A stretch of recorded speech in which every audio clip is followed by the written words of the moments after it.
The palace of Kethare didn't rise from the ground. It grew out of it, vast, organic towers spiraling upward like frozen flames, their surfaces alive with slow-moving light. The air vibrated softly, as if the structure itself was breathing. I stood at the threshold, heart hammering, my human boots feeling painfully out of place on the living floor. "Remember," Ambassador Hale whispered beside me, his voice tight.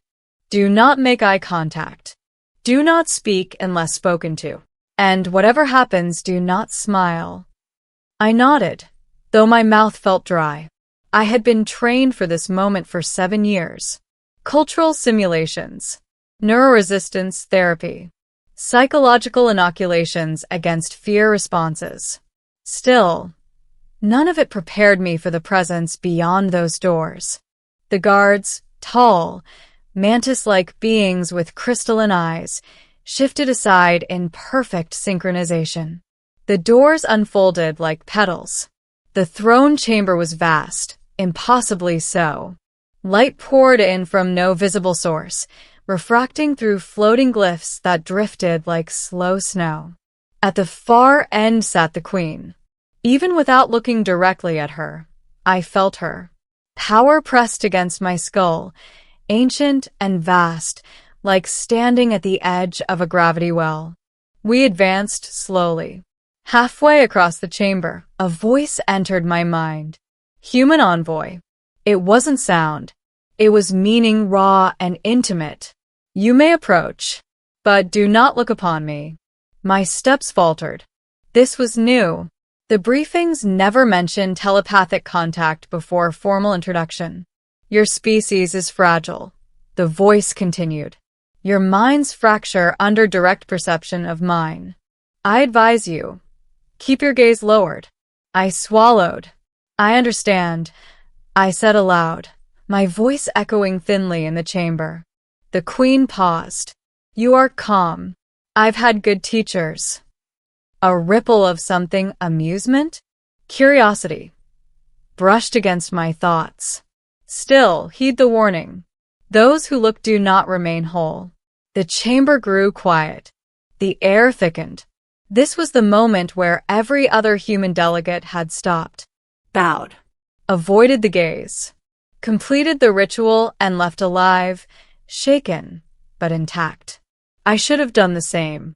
But something about the queen's voice, measured, weary, almost lonely, stirred something reckless in me. I felt my lips curve upward, and I lifted my head. Middle, the smile. The first thing I noticed was that the queen was not monstrous. She was tall, far taller than any human, her form elegant and alien, yet symmetrical in a way my brain desperately clung to. Her skin shimmered like polished obsidian shot through with veins of starlight. Her crown was not worn but grown, a delicate lattice of living crystal emerging from her skull. And her eyes. I looked directly into them. They were not eyes in the human sense. They were galaxies, swirling with color and depth, reflecting not my face but my memories. Pain lanced through my head. I staggered, but I did not fall. Gasps echoed from behind me. The guard stiffened, weapons rising. "I warned you," the queen said, and for the first time, her voice carried something like fear. I smiled, not because I was brave, not because I was foolish, but because I suddenly understood. Her eyes weren't destroying minds. They were connecting them. I felt it, her awareness brushing against mine, cautious now, tentative. I opened myself instead of resisting. Memories spilled between us. My childhood on a blue-green earth. The smell of rain on hot pavement. The first time humanity saw alien ships blot out the sky, not as invaders, but as watchers. Her memories flowed back. A civilization older than stars, watching galaxies bloom and burn, making first contact with dozens of species, most too afraid, some too aggressive, all ultimately disappointing. And then humans, fragile, Loud. Curious. Different. Why are you not breaking? She asked. It's not the first time I've looked into something bigger than myself, I said softly. Her physical form leaned forward just slightly. You should be screaming. I'm smiling instead. The guards began to shout. The ambassador cried out for me to step back. The queen raised a single finger. Silence fell like a curtain. She stood, unfolding to her full height. The chamber darkened, as if the stars themselves leaned closer. Human, she said, now aloud, her voice resonant and musical. Do you know what your smile signifies in my culture? I hesitated. I don't. Defiance, acceptance, and invitation. Her gaze burned brighter. You are either extraordinarily brave or dangerously naive. Probably both, I admitted. Something astonishing happened then. She laughed. The sound rippled through the chamber, harmonics resonating in the living walls. The glyphs around us flared in brilliant colors. For millennia, she said, every species that stood before me feared what I was. You are the first who chose to meet my gaze and offer kindness. I wasn't trying to be kind, I said. I just didn't want you to be alone up there. The laughter faded. The queen studied me, truly studied me, not as an emissary, not as a curiosity, but as an equal presence. Loneliness, she whispered. Yes, that is the cost of being seen as a god. The throne dissolved behind her, flowing back into the floor. Walk with me, she said. The chamber gasped.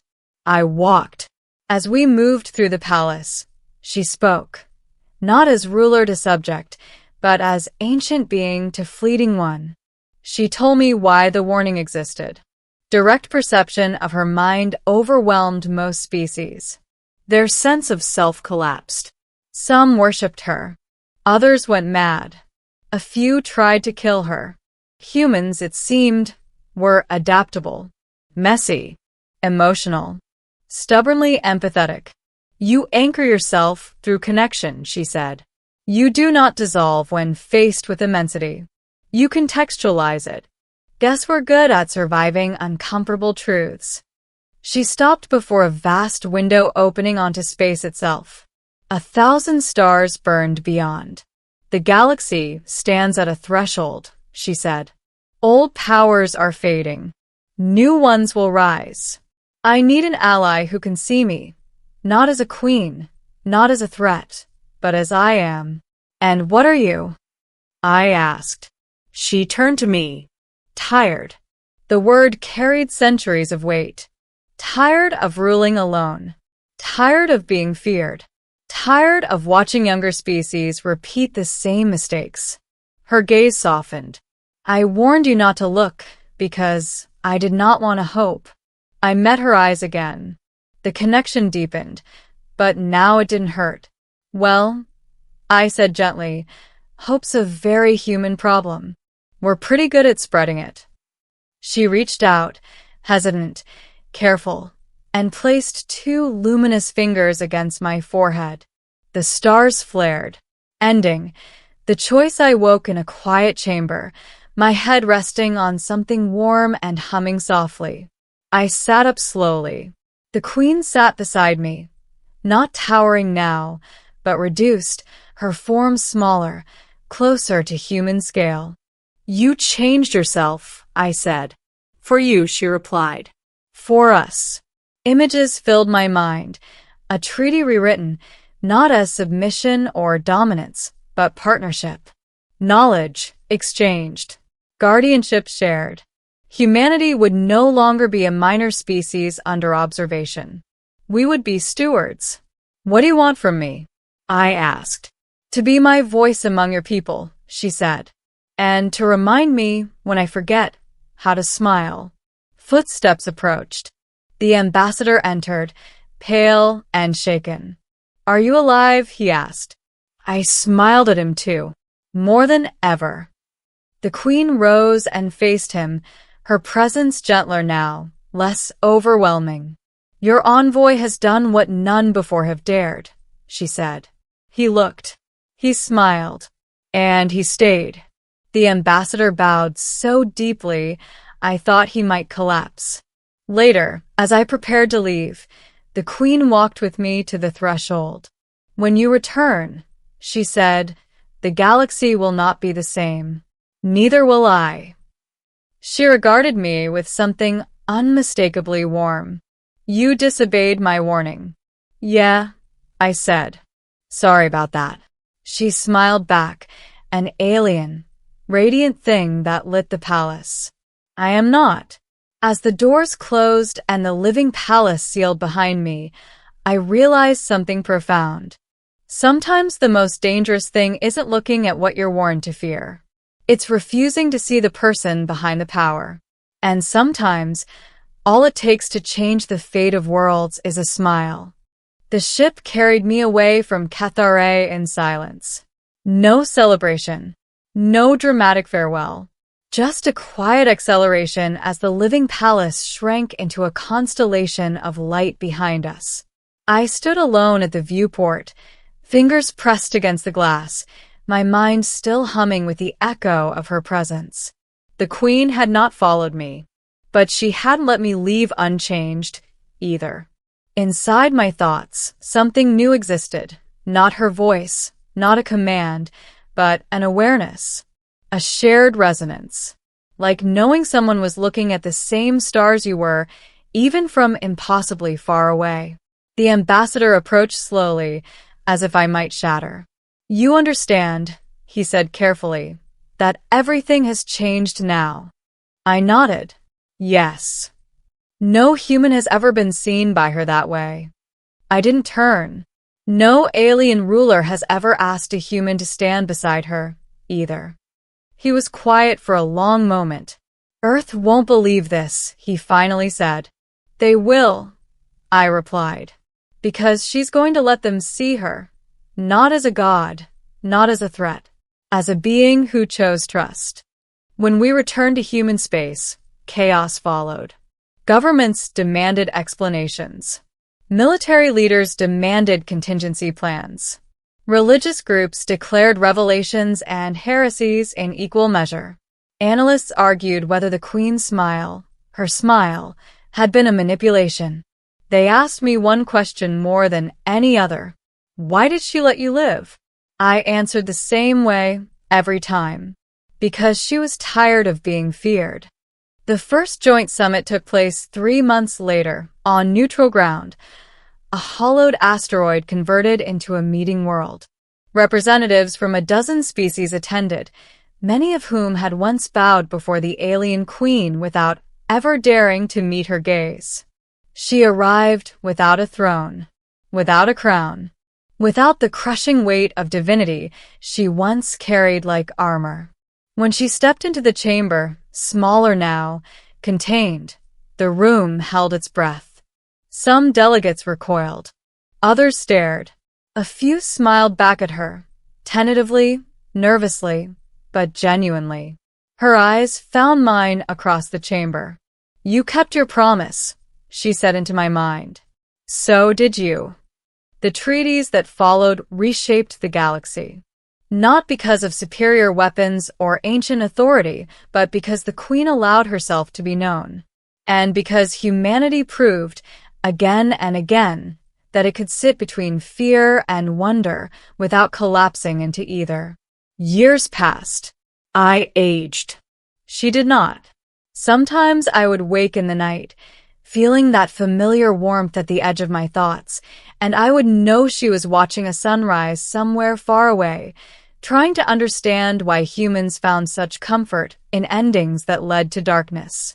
When my hair turned gray, I returned to Cathare one final time. The palace no longer warned visitors not to look. It invited them. I found her where the throne once stood, gazing out at the stars. You're late, she said, smiling in that radiant, alien way that still made my heart stutter. Had to live a whole human lifetime, I replied. You know how we are. She studied me gently. Your species burns brightly, she said. Briefly.